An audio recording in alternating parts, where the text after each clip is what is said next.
दिल्ली के press club of India में progressive thinkers society के नेतृत्व में एक प्रेस कॉन्फ्रेंस का आयोजन किया गया, जिसमें भारतीय नाविकों की हत्या में शिपिंग कंपनियों और मंत्रालय के अधिकारियों की मिलीभगत का एक बड़ा खुलासा हुआ। तस्करी, अवैध धंधों, भ्रष्टाचार और मानव अंगों के व्यापार का भंडाफोड़ करते हुए न्याय की गुहार लगाई गई और कार्रवाई की मांग की गई। आपको बता दें कि इस प्रेस कॉन्फ्रेंस में भारतीय नाविकों को शिपिंग प्रबंध कंपनियों द्वारा शिपिंग मंत्रालय और विदेश मंत्रालय के नियम कानूनों को धत्ता बताकर, यानी आंखों में धूल झोंककर देश से बाहर ले जाने और उनकी हत्या करने, उनके बीमे और मुआवजे की बड़ी धनराशि हड़पने के अलावा मानव अंगों के व्यापार का बड़ा गंभीर रहस्योद्घाटन किया गया।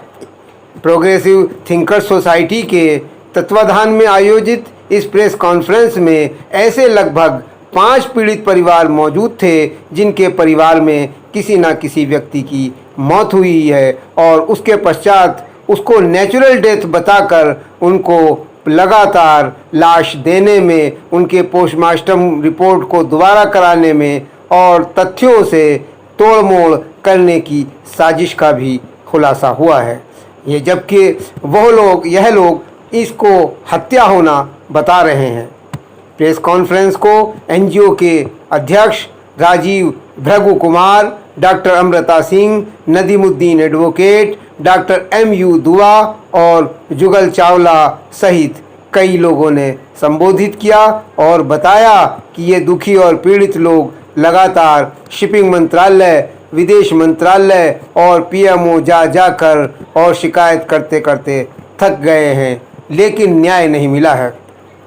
डॉक्टर अमृता सिंह, जिनके स्वर्गीय पति की इसी तरह से हत्या हुई बताया गया है, उन्होंने बताया कि भ्रष्टाचार और बड़ी मिलीभगत के चलते नाविकों को मर्चेंट नेवी में रोजगार के नाम पर विभिन्न पदों पर भर्ती करके विदेश ले जाकर रहस्यमय परिस्थितियों में हत्या कर दी जाती है, जिसके पीछे शिप प्रबंधन कंपनियों का जहाज़ों पर होने वाली अवैध गतिविधियों जैसे ड्रग तस्करी, अवैध मानव व्यापार, मानव अंगों का व्यापार तथा हथियारों की स्मगलिंग में लिप्त होना है। उन्होंने पूरी तरह से दोषी maritime union of India MUI तथा national seafarers union of NUSI पर दंडात्मक कार्रवाई और इसके लाइसेंस को तुरंत रद्द करने की मांग की, क्योंकि ये मर्चेंट शिपिंग एक्ट 1958 की धाराओं का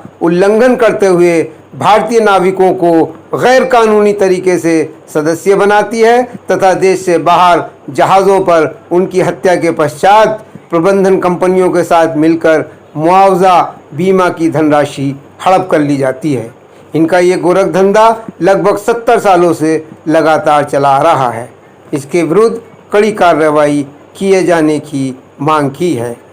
उन्होंने ये भी बताया कि Shri Amitabh Kumar, director of shipping Mumbai, पत्तन, पोत परिवहन एवं जलमार्ग मंत्रालय, भारत सरकार ने ऐसी गतिविधियों में संलिप्त RPSL कंपनियों के विरुद्ध स्थानीय पुलिस के माध्यम से कानूनी कार्रवाई करने का अनुरोध अपने अर्धशासकीय पत्र दिनांक 13/12/2022 जो मुख्य सचिव महोदय उत्तर प्रदेश शासन को लिखा है में किया है। ज्ञात रहे कि डॉक्टर अमृता सिंह के पति स्वर्गीय चौधरी चीफ इंजीनियर की हत्या 17/4/2018 को जहाज़ के कप्तान और अन्य द्वारा कर दी गई थी। हत्या का प्रकरण गाज़ियाबाद के थाना कविनगर में दर्ज है। एडवोकेट नदीमुद्दीन ने भी यहाँ बहुत सारी जानकारी शेयर करते हुए बताया कि मामला इलाहाबाद हाई कोर्ट में चल रहा है, मगर मामला बड़ा संगीन और मानवता के विरुद्ध है। इसके पीछे बड़ा रैकेट है, बड़ा भ्रष्टाचार है और मिलीभगत है। इसलिए मीडिया इसको दिखाए, जिससे PM मोदी सरकार के उन अधिकारियों की पोल खुले जो अवैध धंधों के व्यापारियों और कातिलों के हाथों की कठपुतलियां बने हुए हैं। यहाँ पर मौजूद स्वर्गीय संजय चौधरी चीफ इंजीनियर, स्वर्गीय शिवम मलिक 3rd ऑफिसर और स्वर्गीय जतिन मिश्रा डेक कैडिट के परिवारजनों ने अपनी आपबीती सुनाई और पीएम मोदी से न्याय की गुहार लगाई।